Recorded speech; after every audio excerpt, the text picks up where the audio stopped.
We are talking about sequential search. What's the meaning of sequential search? We are basically trying to find out an element, okay, in this array. In this, what is the worst case scenarios that you can have? The worst case scenarios that you can easily have are basically coming in two ways. The first case is you're trying for an element which is not at all there. Okay, you're basically trying for an element which is not there. So that's one of the worst case scenario. So the first worst case is trying for an element which is not at all there. The second worst case is you are trying for an element which is very much at the last place. Okay, which is very much at the last place. See again, Tanush, your see this is I think 1 day, 2 days. Okay, make sure if you don't remember the password, you change the password and get into it. Don't go for an what is known as this guest logins, all those things. They will block it. Then later they may not give an option for changing the passwords also. So make sure that you're changing everything and write it down somewhere. If you don't remember, write it down somewhere, or else keep the passwords which you can remember. Okay, maybe your friend's name or some other's name. Keep such passwords so that you'll remember. Okay, I don't know how many of you seen the news. You would have seen it news yesterday. The schools and colleges, everything's are closed. But again, VTO has said to go ahead with the exams. I don't know whether it will change or not. If it's not changing, you know what is the value with regard to VTO now. Okay, they are not going to care for the government. So all those people who dreamed that exams will not be there in third sem, okay, you wrote your exams. All those people who are still dreaming that fourth sem again it will not be there, it will be there. Okay, so keep that in mind.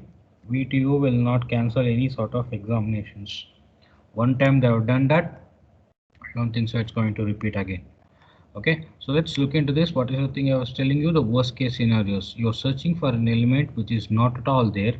That's an worst case, because what is the number of comparisons it has to do? The number of comparisons it has to do will remain the length of a array that is given. Okay, what is the length they have given? 10. So all 10 comparisons it has to do. Right from here, 1, 2, 3, 4, like this 10 comparison it has to do, and then say that the element, whatever the element that was there, it is not found. It will say like that. Then otherwise, what is the other way of finding out the worst case scenario? The element to be found is very much at the last place. So what is going to happen? Again, you will be having the 10 comparison. At the 10th comparison, you say element found. But this is a worst case, right? You are doing everything to it. Now let's go for a other one. If there's a worst, then obviously there's a best one. So when you go for a best case scenario, there's only one case that you can really look into. What is that? That is finding out the element which is very much at the first element. There's only one comparison. Okay, so there will be only one comparison that can happen. Now what is the number of comparisons? Only one. Did you find an element? Yes. How many comparisons? Only one. So that you call it as the best case scenario. Okay, best case scenario. I'll give an example of maybe your lab exams. You studied only 2 programs, okay, or just one program.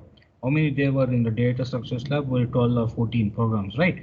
Among 12 or 14 programs, you studied only one program, and when you pick the chit, that program only has come for your examination. That's a best case scenario, right? What's a worst case scenario? There are 14 programs, you're studying 13, you left only one, and that one program itself is the one where you picked out from the chat. That's a worst case scenario. Okay, so they have a best case, you have a worst case scenario. See, this is a very important theory question. Again, I'm saying each and every part of this first module is a potential theory question. This first module is fully theory. It's a little bit tricky thing also. You have to remember a lot of things. Writing is also a lot of in a very tricky way, but somehow you need to manage. After second, the later part of second half, it will become interesting. Okay, the subject becomes interesting where it's more about solving problems. Okay, you remember you used to have problems related to graphs, right, or trees in data, discrete mathematical structures. It will become like that.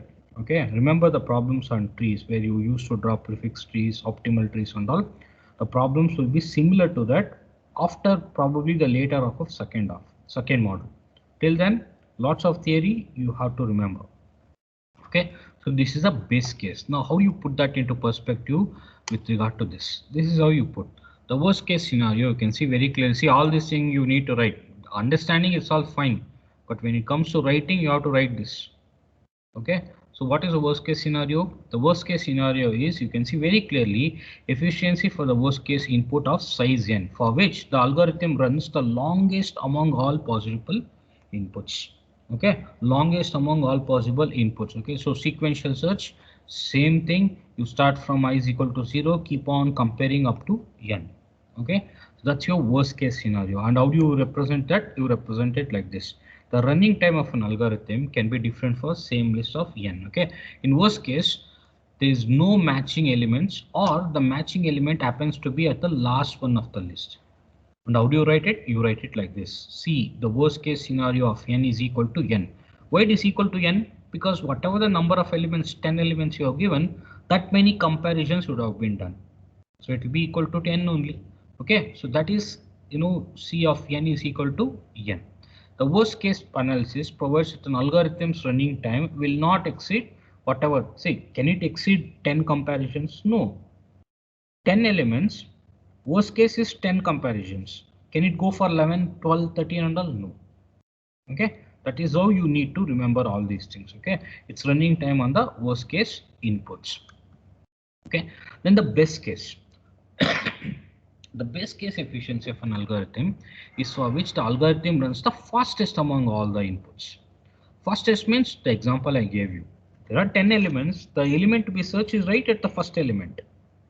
What is the number of comparisons? Only one. Okay, can it be 0? Number of comparisons being 0, not possible. It can be only one or more than one. So for the sequential search, the best case inputs are size of n, fine. For the first elements equal to search, which is equal to 1. Why this one? You need to remember this.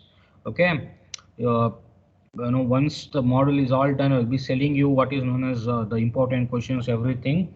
There you can see the way all these things will come. Okay, theory, you have to remember these things. Keep that in mind. Okay, I don't know how you did with regard to two of the theory subjects in the previous semester. One was software engineering, other one was computer organization. Okay, so people who like theory, fine. People who don't like theory, you have to sort of get to know this, because this one and a half model is fully theory. Okay, see, neither, and what's the next thing? Neither the worst case analysis nor the best case analysis will be giving you what is known as a typical how the algorithm will work. Okay, see, again, same thing I'll say. You have read 13 programs. You have left only one program. Okay, that only has come. Can we say that the student is worst? No, he has studied 13. He has left only one program, but he got only that program. Can we fail the student just by based on that? No. And there is one more person. Okay, he has studied only one program. That program only has come in the examination. Can we say that the student is the best student? No. Okay, so both the things are not at all possible. We cannot say based on this worst case or best case. What's the most important one? The most important one is how things run based on the average case efficiency. That is the reason why in every place we take the average. In your class also, once we get the results, we take the average of an entire class. People who are above the average, we consider good. People who are below the average, we need to see what needs to be done. Okay, so average, that's why we always take average, mean, median, all such things, just to figure out where which person stands. We don't really go into what is known as the extreme points. Okay, extreme points being one is best case, other one being the worst case. Okay, so what is the meaning of what you call average case efficiency? It's nothing but the average of all those things. The average case complexity of an algorithm is the amount of time used by the algorithm average all the possible inputs. When you give all possible inputs, okay, That is the average, that is, the average case complexity. Again, as in an example of a student, what is the average you can take with regard to a student who was left, only one program? There's 13 programs he has led out of 14. Okay, then there's a one more student who has studied only one program out of 14. So what will be an average? And if you take average of the number of programs studied by a student, it may come up to around 6, 8, 10 like that, based on the number of programs the each and every person has studied. Okay, and the efficiency is calculated based on that itself. Okay, if there are 14 programs and the people have come into a class with around 8 to 10 programs being studied, then you can see that the average is around 8 to 10 instead of 14 programs. Okay, or instead of one program. That is where you always keep in mind. Okay, then the same thing works even with regard to algorithms. Now you see this average case complexity of an algorithm is the amount of time used by an algorithm averaged over all possible inputs. Okay, then investigation of considerably more difficult. Why? Average is only you need to take into consideration of everything. Okay, you need to take into consideration of everything, but when it comes to best case and worst case, it's only one. So it's more considerably difficult than worst case and best case efficiencies. Average case efficiency cannot be obtained by taking into what? You cannot be obtained by taking into consideration of your both your both worst case and best case efficiency. Can I take an average of a class just by two people? One has studied only one program, other person has studied 13 programs.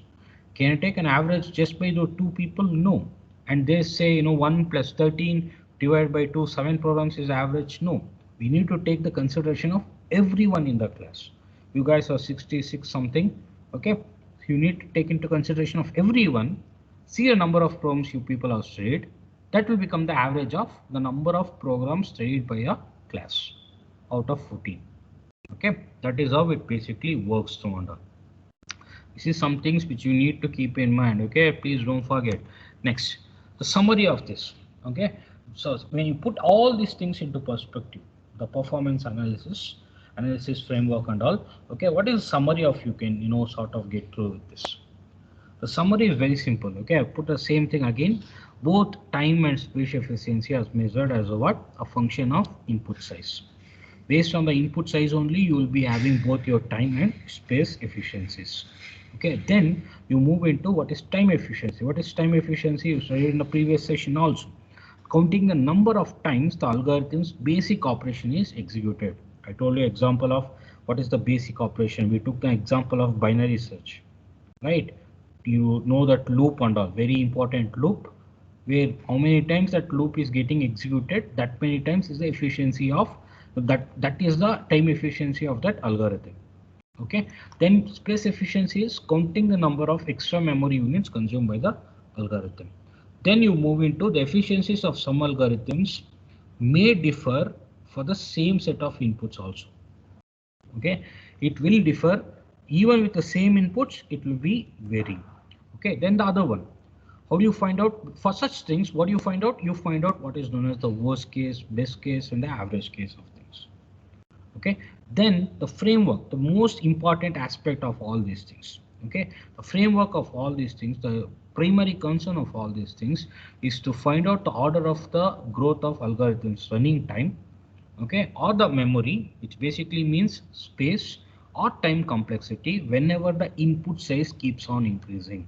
They have said, they have mentioned it as it goes to infinity. Okay, you cannot go think of infinity, right? So as and when the input keeps on increasing, if the input is keeps on increasing, what is the time complexity and what is the space complexity it is really happening? What is the time efficiency and space efficiency it is taking? That is the meaning of this entire framework. Okay, so you got your three things together now. Okay, you read three things together. What are the three things that you basically read? Okay, I'll just go back again before we move to the next part, just to show you where we stand as of now. Okay, I'm going very slow as of now. Probably this week it will be fully slow. Then with the speed of it, right? It will be going in a normal speed. Now you see this. We studied what is known as an algorithm. We studied what is, algorithm, how does it work, everything and all. Then we move into what is known as algorithm specifications. There was this entire big question of, this diagram, then you had the steps, everything and all. Then you moved into what is known as the analysis framework, which you saw. Okay, the average case, best case, measuring input size, everything. Now we move into the fourth part of it called performance analysis. Under performance analysis, we have again the same old two things, okay, which we've been studying from a very long time now. Okay, what are the same two things? Where is it? Yeah. So what are the same old two things we have? The same old two things is nothing but the space complexity and time complexity. Okay, two same things. Now in this space complexity and time complexity, what's the meaning of space complexity? It is the total amount of computer memory required by an algorithm to complete any execution. That is your space complexity. What is the space? How much space it takes to do the entire program, not just a part of a program, the entire program, the entire execution needs to be completed. So how much time it takes? That's called your space complexity. Then the space required by an algorithm is a sum of two things here. What are the two things that you have? The two things is with regard to, one is with regard to the fixed part and other one is with regard to the variable part. What's a fixed and a variable part? In any program you write, okay, you will be having, the memory will be depending on this fixed part and variable part. Fixed part is something which will be coming inside the program itself. Variable part is something which will be based on the input what you're going to give. Okay, so that is something that you got to keep in mind here. Okay, what are those two things? Okay, what are those two things that you got to keep in mind? Okay, mute everyone, mute yourself. Okay, don't get into a trouble of getting removed and all. Okay, that's not a good thing. Now the space required by an algorithm is both combination of two things. Before we move into this, looking into what is this and all, I'll take an example of whatever you've studied. Okay, so let's take one very small example of looking into what's a fixed part and what's a variable part. Now when you give, finding out sum of n numbers, I love that example. Okay, sum of n numbers, what are the things that you can have? I hope you know the programming, you've done C programming a lot. Okay, now we are in a place where you're studying two programming languages in a particular semester, two programming languages in one semester itself. You studied one programming language for 2 semesters. Now we are going to study two programming languages in one semester. Okay, now you see the leap. Okay, the jump from being from basic science people to a ISC department people. Okay, now you see what is the thing that you got to keep in mind. Think of sum of n numbers. When you think of sum of n numbers, the program sum of n numbers, what are the things that I always keep in mind? First, I'll always initialize sum is equal to 0 just to avoid any junk values to be put in that. Then the computer will be asking you enter the number of elements, which is n. Okay, then you will be having all your for loop, everything, right? For I is equal to starting from 0 till I less than or equal to n, you will be doing what is known as this sum is equal to sum plus, okay, or sum plus I is equal to n, or in something like that. Okay, this is what you are going to basically do. What is this you're going to do? You're going to take right from 0, then you'll be keep on adding each and every aspects of this. Now, what and all are the fixed part? What do you think will be your what is known as the variable part? Before going into that, I'll take one more example. Think of an example where we have something called as A, B, C and all. Int A, B, C. Then you know what we do, right? C is equal to A plus B. Then we print what is known as the value of whatever the value that is there in C. This is A plus B, sum of two numbers A and B. In this, what do you think is the fixed part? What do you think is the variable part? Now you see whatever the memory that will be allocated for A, B, C is not at all dependent on you. Right? You are saying is int. The computer will know that the base, because it is int, okay, I need to allocate 2 bytes of memory. You are not saying allocate 2 bytes of memory. No. The computer, based on the data type, it will be allocating A, B, C, which is 2 bytes of memory. What is float? 4 bytes. I hope you remember all these things, which was done like close to more than a year back, right? So must be remembering all these things. Okay, now C is equal to A plus B. Now all these 2 bytes of memory that is allocated for your A, B, C and all is something which is fixed. The computer is going to do it, whether you like it or not, it will be doing it. Now the memory that is will be allocated in this example, take this example for instance. This memory will be allocated for sum. When you say int sum is equal to 0, that will be very much a fixed one. Because when you're saying it's int, it will be allocated very much fixed. But the memory that is allocated for n will be fully dependent on what you give, right? It is a variable part. Computer will not be knowing what is the number of elements you give. It will be fully dependent on you, whatever the input you are going to give. Okay, so this n whatever you're going to give is very much a variable part. How does the memory can be allocated now? What does the memory space complexity depends on? It depends on both your fixed part and the variable part. The same thing is been written here also. Nothing new, but the same old aspect of it. What is it? The space complexity, as you can see, it all depends on what? It depends on the memory allocated. One second.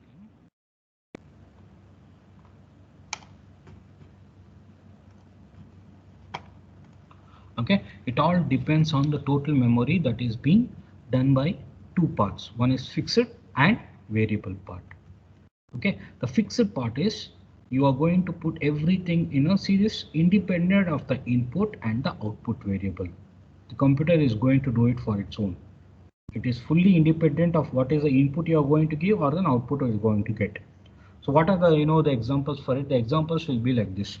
The whatever the memory that is allocated for codes, variables, constants, data types, everything. Okay, all those things will be coming under the fixed part. Then you move into what is known as the variable part. What and all things will be coming under variable part? Okay, the variable part will be working right into whatever the input you are going to give. Depends on the input, whatever the output you are going to get, and the recursion stack. Recursion stack is nothing but you store something, some element in stack. Must be knowing what is stack by now. Anyway, we are going to just brush up the topics of stacks, queues, and all, even in module 1 in DA. Okay, we are going to brush up. Of course, it's only just the the introduction or just a basic part of it. We're not going to dive deep again into it, because anyway you would have studied right into third sem. Okay, variable part will be depending on your input, output, and recursion stack for it. Okay, the variable part is also known as what? Instance characteristics. Because the next thing, your entire test book, it talks about instance characteristics. Whenever I mention instance characteristics, it clearly means that I'm talking about the variable part of it. Okay, so when you take about the entire space requirement SP, okay, whenever I go for what is known as the space requirement SP, one second, I'll just move this bold. Yeah, space requirement SP, it is a combination of two things. One is C and the next one is SP. Okay, C is nothing but a constant that will be depending on the fixed part. For an integer it is 2 bytes, for a float it's 4 bytes. That is the value I'm talking about, constant. Then the SP, which is nothing but the instant character. This is S1, this one, which will be depending on what is the input or an output you are going to get from it. For a sum of n numbers, it is n. Okay, like that. This is what I was talking about. Okay, now for this we need to learn about examples. Always we need to go with examples. Whatever the question they ask, whether they ask it explicitly or not, you are going to mention an example for it. Okay, that is, if you don't mention example, it will not complete a full answer. The completion of an answer will only depend on the examples what you write for each and everything. Okay, so let's look into an example for it. Take this for an example. I hope you guys know what is this example. Again, see, Everything is taken right from your textbook because I don't want to deviate whatever the weight you have set. Okay, so the textbook was seen right in the first slide itself. It's taken right from the textbook itself. Now you see the example for it. The example is you got your same ABC, float ABC, float ABC, and then what is it returning? It is returning A plus B plus A plus B plus B into C plus A plus all those things plus, okay, 4. So here the fixed part is all ABC values. What about the instance? Are you talking about any instance here? No. Are you giving any input to this? No. Will the memory be allocated for? Yes. What is the memory allocated for? The memory, whatever the memory that is allocated for A plus B plus C will be your memory that is allocated for this entire program segment. Okay. So this is the fixed part of it. Now, because of which the instance characteristics will be the SP, the instance characteristic, which is nothing but the variable part is equal to 0 only. Okay, then you move into this one. This example you see. Again, what is the example? Sum of n numbers. Okay, sum of n numbers, and here what is the the memory that is allocated? Here the problem instances are characterized by n. This is what I was talking about. Okay, it is depending on the number of elements n. What is the number of elements n? Now you see this space A. I don't know how many of you remember when we studied what is known as matrix, right? The matrix initialization was basically in terms of various ways. One is giving the size, whatever the size that you have and everything. Okay, when it comes to one dimensional, you could always give a size. Okay, or the other one is you could just leave it like that, so that based on whatever the input you are giving, that size will be allocated here. Okay, more like a dynamic allocation. I hope you must have even studied what is known as memory allocation techniques in third semester. You have your malloc, calloc, and all realloc. Okay, free, 4 very important aspects of it, because that's a very important question also in data structures. Okay, so you see this. Now the space that is needed by this one-dimensional array A will be depending on whatever the value that you are going to give with regard to n. So space complexity, how can you write the space complexity? You can write it like this: the sum of whatever the this n numbers, space complexity of sum of n numbers will be very much greater than n plus 3. What is n plus 3? Why I'm taking n plus 3 first of all? Very simple. N already know the number of elements you give. Then the 3 is for n is for 1. The I, whatever the value of I. See, I is also taking for integer value 1. Okay, then for S. Then for S also. So when you can write the space complexity, it will be greater than your n plus 3. Okay, so that's the meaning of how do you write the entire thing with regard to space complexity and all. Okay, very important. See, this all comes under the topic of what? It comes under topic of performance analysis. What are the two ways of doing it? Space complexity. In space complexity, what are the two parts you have? The first one, first one is fixed part, variable part. Fixed part, you saw an example. Variable part, again you saw an example. Okay, like that. You need to make a chart of it, more like a summary of it. This time I'm trying to embed, every time the summary of it, at the end of it, so that just by looking at the summary, you should be able to write an entire answer for it. Okay, so this is with regard to space. Now, obviously, the next one should be with regard to time complexity. Okay, first of all, what is time complexity? The execution time or the runtime of a program is referred to as time complexity. How much time it takes to run a program? That will be meaning it as time complexity or instance characteristics. Okay, now this is a sum taken by the execute all instructions in the program. It's again saying it embeds all instructions in the program, not just one or two. Okay, exact estimation runtime is a complex task, as the number of instruction executed is depending on the input data. So for the program, you cannot say what is the time complexity it will take. No. I don't know how many of you remember, how many of you even seen it or not. Whenever we give what is known as, think about your own C program or data structure programs. Whenever we run a program, at the end you would have seen in the code blocks, you would have seen the program run in so and so seconds. That time will obviously vary for each and every input. Okay, it will be varying. So that's what they're saying here. The exact estimation runtime is not at all, it's not at all static. It will be varying. Okay, it's a complex task as the number of instructions executed is depending on the input data. Okay, so let's go for the next one. Also the instructions, whatever you are going to take, will be taking different time to execute.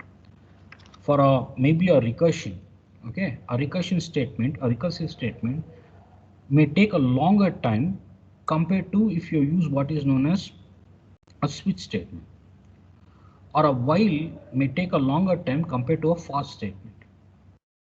Okay, so different instructions will be taking different time. Then what's the next thing? The next thing is with regard to the same thing what has been said. The estimation of time complexity. Whatever the time complexity you're talking about, we count only on the program steps. Okay, only the number of program steps. It will be depending on that. What is a program step first of all? A program step is loosely defined as what? How well you are going to write syntactically and semantically.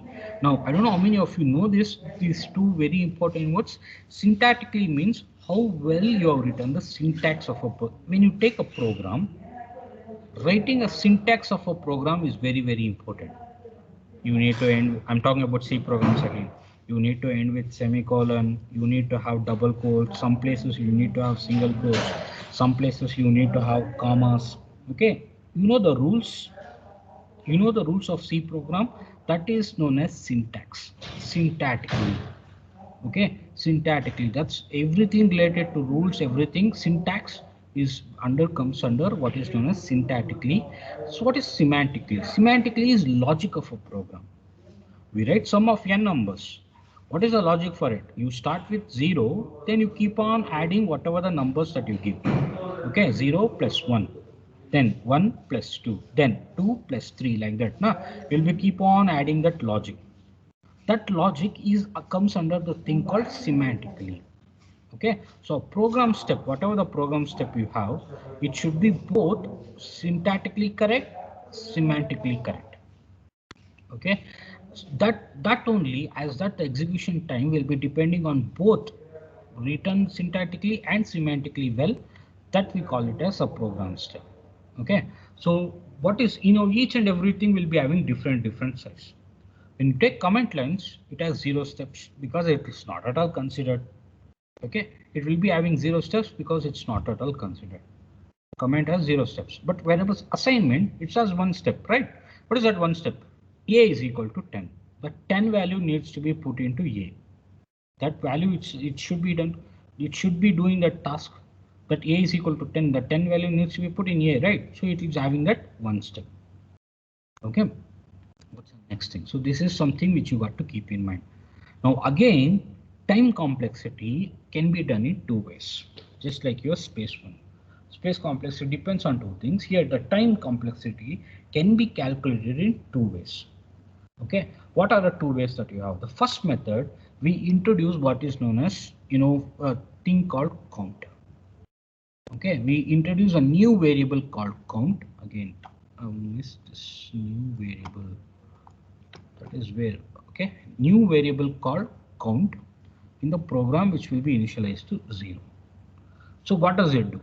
We also introduce statements to increment the count by an appropriate amount in a program. So we want to find out what is the time it is going to take. Okay, so to calculate that, what is the time it is going to take, we use an variable called count. So when each time original program executes, the count is also incremented. Okay, so we should take an example. This is an example. Again, it is a sum of n numbers only. Okay, sum of n number, because that's the example they have taken in your textbook. Okay, and you see this sum of n numbers only. How you see, the number of count is getting incremented every time. You got your float, everything. Then you put float s is equal to 0. S here means sum. S will be storing sum. Okay, when you are putting that 0 value, initially you want to initialize s is equal to 0, right? To avoid any sort of junk values on. that 0 is allocated, getting allocated to yes here. Whenever you do that, you're incrementing count to measure the time complexity. Then you do what is known as, you're going to put the I value, one value into I here. Okay, one value into I here. Then you're checking whether the I value is less than n. Then again, for that, the count is getting incremented. Then when the condition is true, what you do, you go here and you allocate that, whatever the value that was there. Okay, I, first one value is I, that value will be put into that yes. Again, the count value will be incremented. There's one more step, so again it will be incremented. Okay, then you move into, you keep on doing all these things until and unless this statement is true. Then you come out, right? When you come out, you need to end this for loop. See this, you're going to end this for loop. So again, one more count, you're ending for loop, so count is incremented. You're ending, you're giving out the return statement. See this, where is the return statement? Yeah, right here, return yes. So you're going to return back that value of yes, though again the count is incremented. Like this, if for this entire program segment, what is the amount of time complexity it